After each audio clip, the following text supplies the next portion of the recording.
চোখ রাখবো এই মুহূর্তের গুরুত্বপূর্ণ খবরের দিকে। আপনাদের জানিয়ে রাখতে চাইবো, ক্যানিং এ উদ্ধার অস্ত্র কারখানার হদিশ পাওয়া গেছে এবং তার পাশাপাশি সেখান থেকে 4টি পাইপগান এবং বিভিন্ন অস্ত্র তৈরির সরঞ্জাম পাওয়া গিয়েছে এবং এই পুরো বিষয় এখনো পর্যন্ত একজনকে গ্রেফতার করা হয়েছে। বিস্তারিত কথা বলবো, টেলিফোনে রয়েছেন আমাদের সঙ্গে আমাদের প্রতিনিধি প্রসূন। জানতে চাইবে এই মুহূর্তে কি পরিস্থিতি, কি জানা যাচ্ছে?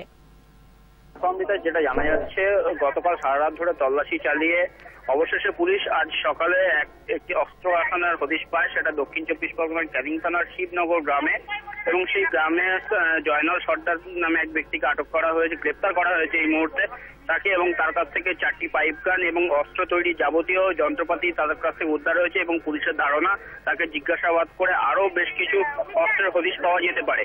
অমৃতা, এই ব্যক্তির সম্পর্কে আরো কোনো তথ্য রয়েছে?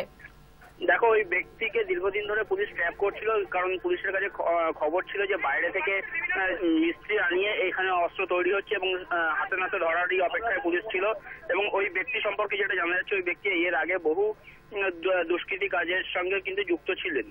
অমৃতা, প্রসূন, কি কারণে এত অস্ত্র এখানে মজুদ ছিল? কি কারণে অস্ত্রের এইভাবে একটা কারখানা গড়ে তোলা হলো? কি কাজের জন্য, সে বিষয়ে কিছু জানা যাচ্ছে?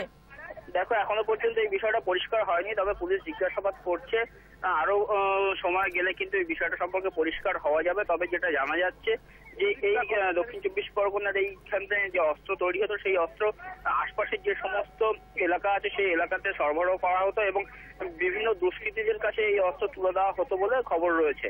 অমৃতা, অনেক ধন্যবাদ। আমরা কথা বললাম আমাদের প্রতিনিধি প্রসূন সাহার সঙ্গে। আপনাদের জানিয়ে রাখতে চাইবো, দক্ষিণ 24 পরগনার ক্যানিং এর শিবনগর গ্রামে অস্ত্র কারখানার হদিশ পাওয়া গেছে, যেখানে 4টি পাইপ গান এবং বেশ কিছু অস্ত্র তৈরির সরঞ্জাম সেখান থেকে পুলিশ আটক করেছে। তার পাশাপাশি এক ব্যক্তিকে কিন্তু পুলিশ গ্রেফতার করেছে এবং তাকে জিজ্ঞাসাবাদ শুরু করেছে।